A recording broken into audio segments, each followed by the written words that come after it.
Hello students, बेटा accounts में हमारा चैप्टर नंबर 10 कंपनी के वित्तीय विवरण चल रहा है। फाइनेंशियल स्टेटमेंट ऑफ कंपनीज, इसके न्यूमेरिकल क्वेश्चंस कर रहे थे हम।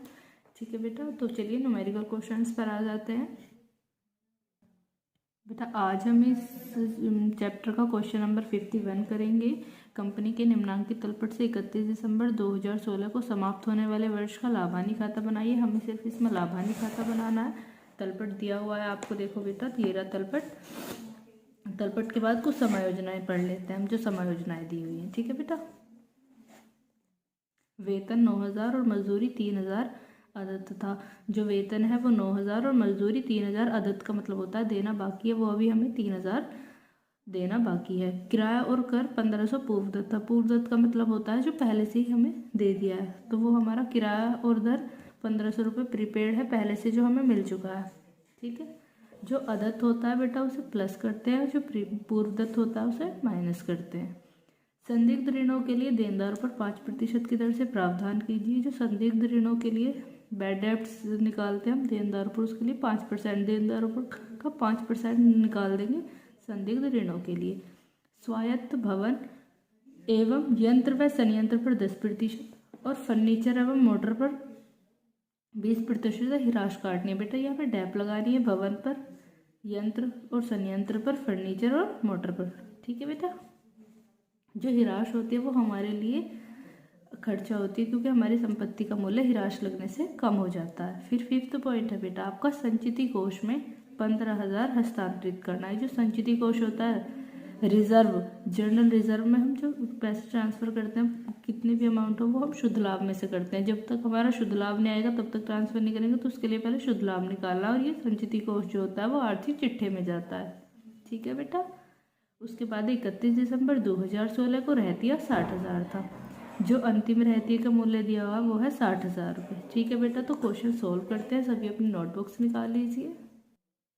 चलिए तो स्टूडेंट क्वेश्चन नंबर हम 51 करेंगे। इसके लिए हमें statement of profit and loss account बना रहे हैं फॉर द ईयर एंडिंग 31 दिसंबर 2016। 31 दिसंबर 2016 को समाप्त होने वाले वर्ष के लिए दो साइड से बेटा हमारी, ये डेबिट साइड होती है और ये क्रेडिट साइड। ठीक है, जो डेबिट है वो डेबिट पर डालेंगे, जो क्रेडिट है वो क्रेडिट में डालेंगे। क्वेश्चन को रीड करते हैं। सबसे पहले समायोजना दी हुई है वेतन और मजदूरी। उससे पहले हम वो लिख लेते हैं जो हमारे पास प्रारंभिक रहतिया है। पहले से हमारे पास ट्रू ओपनिंग स्टॉक अकाउंट, वो आपको बेटा तलपट में मिल जाएगा रहतिया 60,000। रहती के बाद जो माल हमने खरीदा है, टू परचेज अकाउंट,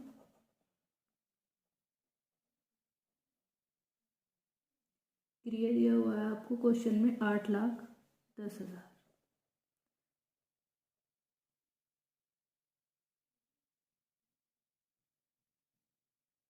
क्रिया जो है बेटा इसमें से आपका रिटर्न भी है, तो पहले लिखेंगे 8,10,000, पहले अंदर ही लिखना है हमें, उसमें से माइनस करेंगे रिटर्न, और क्रिया वापसी आपको क्रेडिट साइड में मिलेगा 6,000। ये आपका माइनस करने के बाद यहाँ ना आके ये आ जाएगा आपका 8,04,000। ठीक है बेटा, उसके बाद में हम लिखते हैं, फिर क्रेडिट साइड में लिख लेते हैं, पहले नोट कर लेते हैं जो माल हमने बेचा है बाय सेल्स अकाउंट। विक्रय आपको क्वेश्चन में दिया हुआ है 10,65,000, उसमें से भी माइनस करेंगे रिटर्न। रिटर्न आपको विक्रय वापसी दी हुई है तलपट में 3,000। 3,000 माइनस करने के बाद आपका आ जाएगा 10,62,000। इसको करने के बाद में अब हम लिखेंगे, सबसे पहले हमें वेतन और मजदूरी दिया हुआ है, तो सबसे पहले लिखो आप टू वेतन सैलरी। बेटा अदत्त है, अभी हमें टोटल जोड़ना है इसमें। अदत्त जो है 9,000, तो पहले अंदर ही लिखेंगे वेतन। आपको वेतन दिया हुआ बेटा 36,000, उसमें ऐड कर देंगे आउटस्टैंडिंग जो अभी देना बाकी है 9,000। 36,000 में 9,000 ऐड करोगे तो आपका जाता है ये 45,000। उसके बाद है फिर मजदूरी, तो लिखो टू वेजेस। मजदूरी दी हुई है आपको बेटा 30,000, और मजदूरी कितनी अदा था 3,000। आउटस्टैंडिंग 3,000। टोटल करने के बाद बाहर लिख देंगे 33,000। नेक्स्ट पॉइंट है आपको किराया और दर पूर्वदत्त है तो लिखो किराया टू रेंट, किराया और दर है ना, रेंट एंड रेट। किराया और दर तलपट में दिया हुआ है आपको 9,000 का, माइनस कर देंगे इसमें से प्रीपेड जो पूर्वदत्त है 1,500,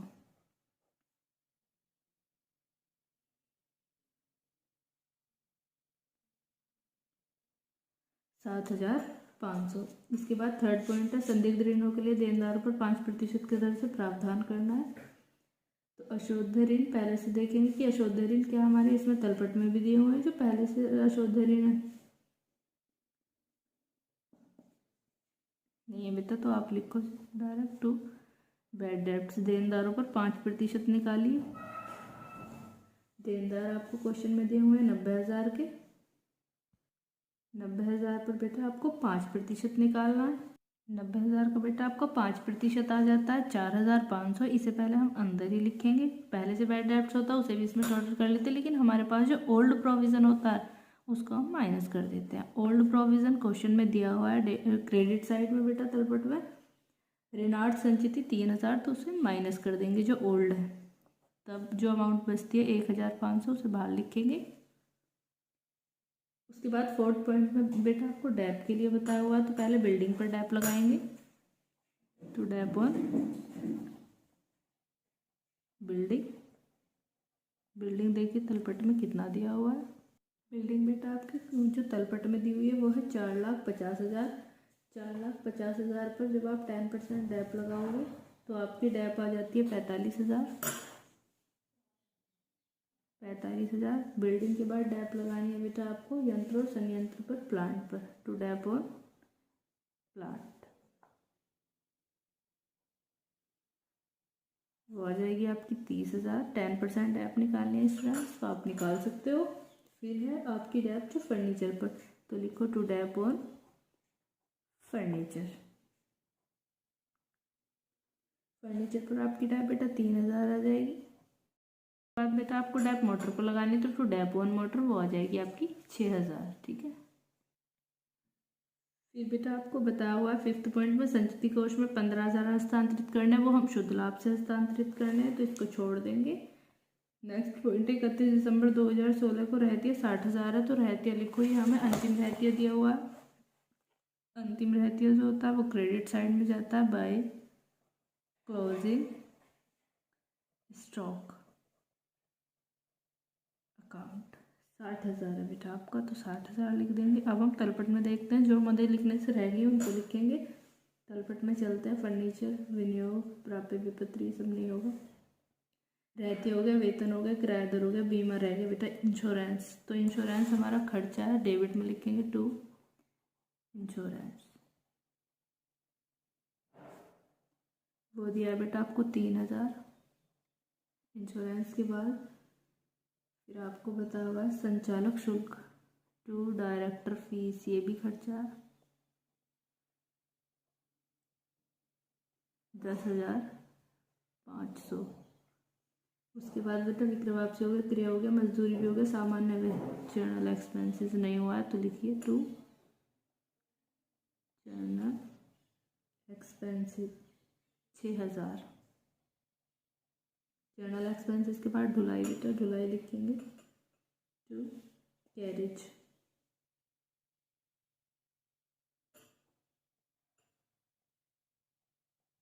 9,000। मोटर हमारी संपत्ति नहीं आएगी। ऋण पत्र पर ब्याज ही हमारे लिए खर्चा है तो इसको भी लिखेंगे टू इंटरेस्ट ऑन डिवेंचर। ऋण पत्र, ऋण पत्र पर ब्याज बेटा आपका 7,500 है। 7,500 लिखेंगे। बैंक में रखो संपत्ति अवशिष्ट याचना कॉल सिनेरियो, ये हमारे लिए हानि है तो डेबिट में लिखेंगे बेटा। आपको कॉल सिनेरियो जो है वो 8 चिट्ठे में जाता है तो इसको छोड़ के फिर हम क्रेडिट साइड में चलते हैं। क्रेडिट साइड में आपका विक्रय दिया हुआ है वो हो गया, क्रिया वापसी भी हो गया, विनियोग पर ब्याज ये हमारे लिए इनकम है तो क्रेडिट साइड लिखेंगे बाय इंटरेस्ट ऑन इन्वेस्टमेंट 6,000। देवी पत्र आर्थिक चिट्ठी में जाता, संचिति कोष भी अशुद्ध एवं संदिग्ध ऋण संचिति हो गया, लेनदार भी दायित्व है, अंश पूंजी भी दायित्व में जाता है, लाभ हानि भी बेटा दायित्व में जाएगा। यही तक है बस। अब हम इसका टोटल कर लेते हैं दोनों साइड्स का। तो हम देखते हैं किधर का टोटल ज़्यादा आएगा बेटा, क्रेडिट साइड का ही हमें लग रहा है कि ज़्यादा आएगा, तो ऐड कर लीजिए आप। ऐड करने के बाद जो टोटल ज़्यादा होगा वही हम दोनों तरफ नोट करेंगे बेटा। दोनों साइड्स का टोटल करने पर हमारा जो क्रेडिट साइड का टोटल है वो आ रहा है 11,28,000 और जो डेबिट साइड का टोटल है वो 10,71,000। तो बेटा क्रेडिट साइड ज़्यादा है, अभी आपको बताया था जो साइड ज़्यादा होगी उसे ही नोट करेंगे, 11,28,000। डेबिट साइड में भी नोट कर लेंगे 11,28,000। इसमें से डेबिट साइड माइनस करेंगे तो हमारा यहाँ निकल कर आता है शुद्ध लाभ, नेट प्रॉफिट। 11,28,000 में से जब हम 10,71,000 माइनस करेंगे तो आंसर आ जाता है बेटा हमारा 57,000। ये आपका आंसर है बेटा। क्वेश्चन को नोटबुक में कर लेंगे, सभी अपनी नोटबुक में कंप्लीट कर लेंगे, ठीक है बेटा। Thank you.